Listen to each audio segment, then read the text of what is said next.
Closed bended knee fracture version 2. This technique is applied in stabilizing a knee fracture in closed bended form for big-sized patients.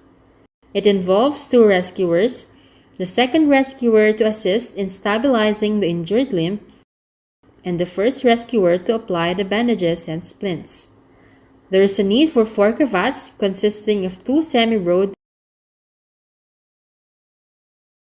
and 2 narrow,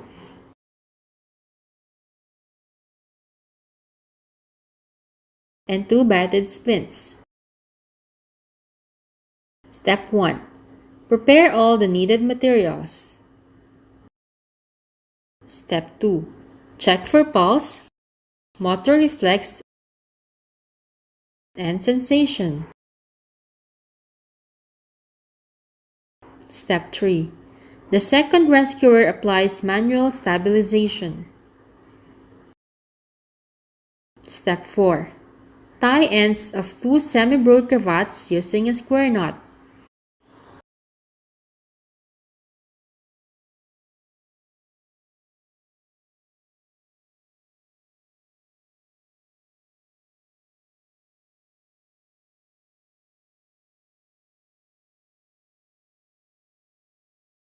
Step 5.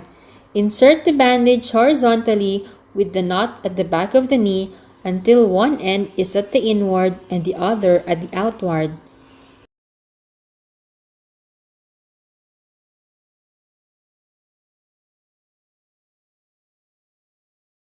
Step 6. Using one end, wrap the leg.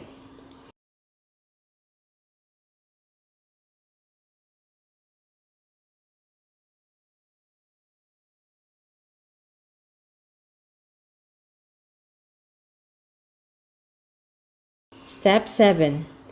Using the other end, wrap the thigh.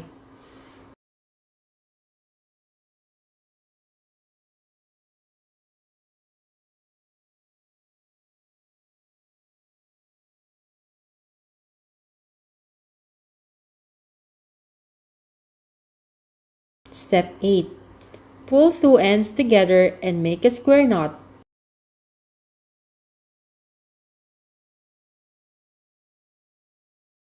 Insert loose ends.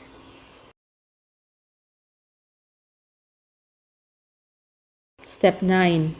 Measure and choose appropriately sized splints to be used.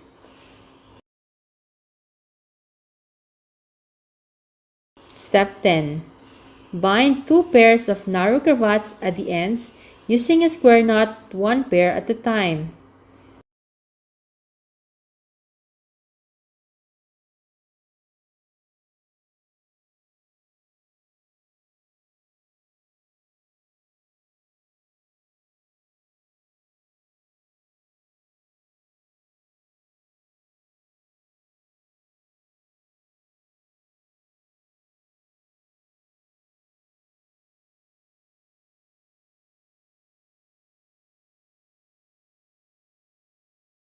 Step 11.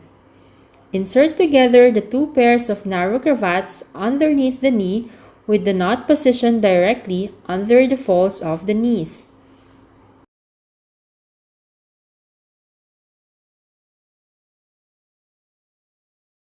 Step 12. Position the 2 splints on both sides of the legs, one on the outer side and one on the inner side, with each end of the narrow cravats hanging on each side of the splints. Step 13. The second rescuer assists in securing the splints. Step 14. Gently pull the ends of the first pair of cravat. Step 15. One pair of narrow cravats tied together is wrapped underneath the knee and bind the splint until it crosses and overlaps. Step 16. Both ends run towards the leg over the splint until they meet and crisscross. Step 17. Run the bandages under the splint until they meet and crisscross. Step 18. Pull ends gently and make a square knot on side of the outer splint.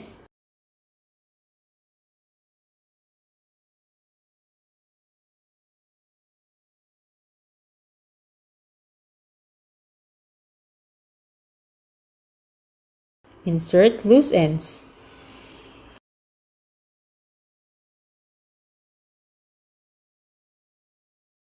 Step 19. Gently pull the ends of the second pair of cravat. Step 20. The second pair of narrow cravats tied together is wrapped underneath the knee and behind the splint until it crosses and overlaps. Step 21. Both ends run towards the tie over the splint until they meet and crisscross. Step 22. Run the bandages under the splint until they meet and crisscross. Step 23. Pull ends gently and make a square knot on side of the outer splint.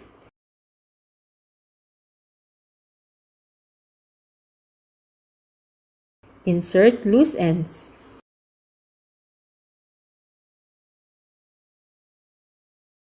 Step 24. Check for pulse, motor reflex, and sensation. You have just seen the 24 steps in stabilizing a knee fracture in closed bended form version 2.